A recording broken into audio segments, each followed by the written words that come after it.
ወደ ዕለታዊ የስፖርት ዝውውር ዜናዎች ስናልፍ ማንቸስተር ዩናይትድን በተመለከተ የምናገኘው አሌሃንድሮ ጋርናቾን በተመለከተ ነው ማለት ነው። አሌሃንድሮ ጋርናቾ በዚህ ክረምት የማን ዩናይትድን እንደሚለቅ ተረጋግጧል ሲል ፋብሪዞ ሮማኖ ዘግቧል። የማንቸስተር ዩናይትድ አሰልጣኝ ሩበን አሞሪም እና የኢኒዮስ አመራሮች አሌሃንድሮ ጋርናቾን ከክለቡ ጋር መለያየት እንዳለበት ተስማምተዋል ማለት ነው።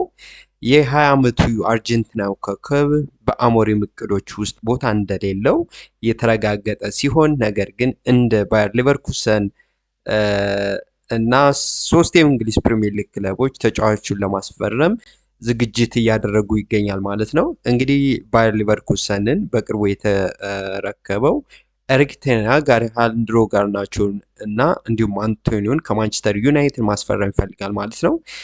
ስለዚህ አሌሃንድሮ ጋርናቾ በቅርብ ሳምንታት ውስጥ ማንቸስተር ዩናይትድ ለቆ እንግሊዝ ፕሪሚየር ሊግ ቼልሲ ጋር ወይም ባየር ሊቨርኩሰን ሊቀላቀል ይችላል ሲል ፋብሪዞ ሮማኖ ዘግቧል። ከዚህ ጋር በተያያዘ አሌሃንድሮ ጋርናቾ ናፖሊ ጥብቅ ይፈልገዋል ማለት ነው ልጁን ለማስፈረም።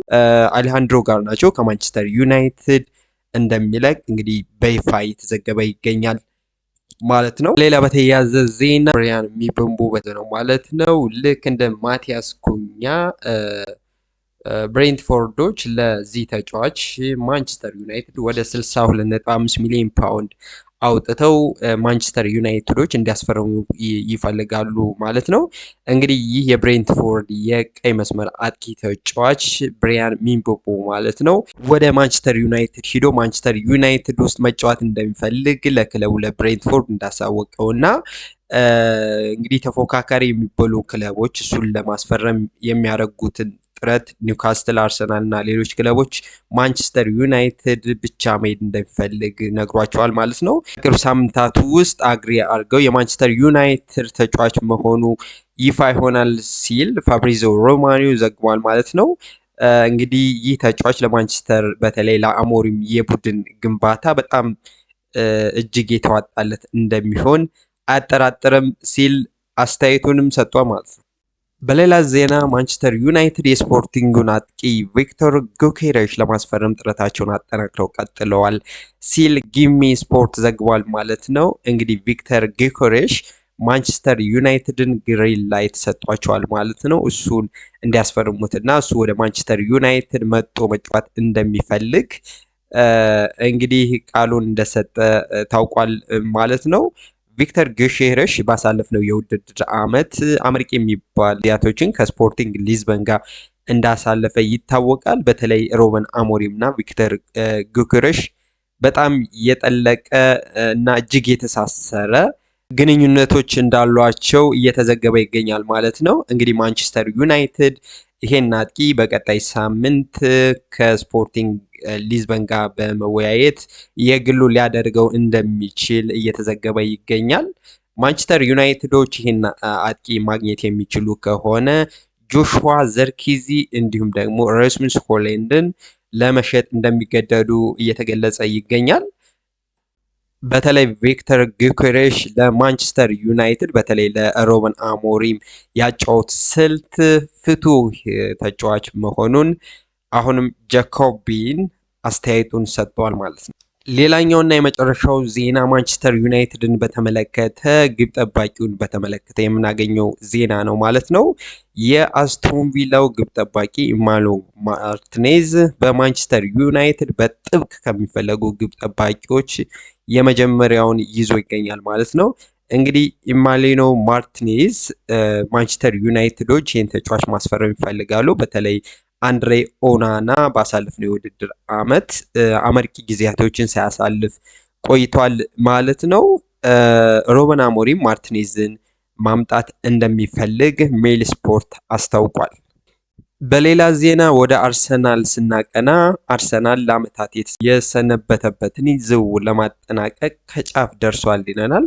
እንግዲህ አርሰናል ቤንጃሚን ሼሽኮን ለማስፈረም የሚደረገውን እንቅስቃሴ ወደ ላቀ ደረጃ መድረሱና ዝውውሩ በዚህ ሳምንት መጨረሻ የሚጠናቀቅ መሆኑን እየተዘገበ ይገኛል ማለት ነው። እንግዲህ ፋብሪዞ ሮማኖ እንዳለው አርሰናሎች ጊዮኬረሽ ይልቅ ቤንጃሚን ሼሽኮ ለማስፈረም ቅድሚያ ምርጫቸው እንደሆነ እየተነገረ ይገኛል። ከዚህ ጋር በተያያዘ አርሰናሎች እንግዲህ ከአርቢ ሌipzig ጋር በዚህ ዝውውር ጉዳይ እየተነጋገሩ ይገኛል ማለት ነው። በሌላ በኩል አርሰናሎች እንግዲህ የአጥቂ ክፍላቸውን ለማጠናከር በደንብ እየታተሩ ይገኛሉ ማለት ነው። አርሰናሎች እንግዲህ ሮድሪጎን ከሪያል ማድሪድ ማስፈረም ይፈልጋሉ። በተለይ የአጥቂ መስመራቸውን ለማጠናከር ትልቁ ምርጫቸው ሮድሪጎ ነው ሲል እንግዲህ ፋብሪዞ ሮማኖ ተናግሯል ማለት ነው። እንግዲህ አርሰናል በዚህ ክረምት ጥራቱ ከፍ ያለ የክንፍ ተጫዋች ማስፈረም ይፈልጋል። ለዚህ ደግሞ ምርጫቸው ያደረጉት የሪያል ማድሪዱን ኮከብ ሮድሪጎ ነው ሲል ተናግሯል።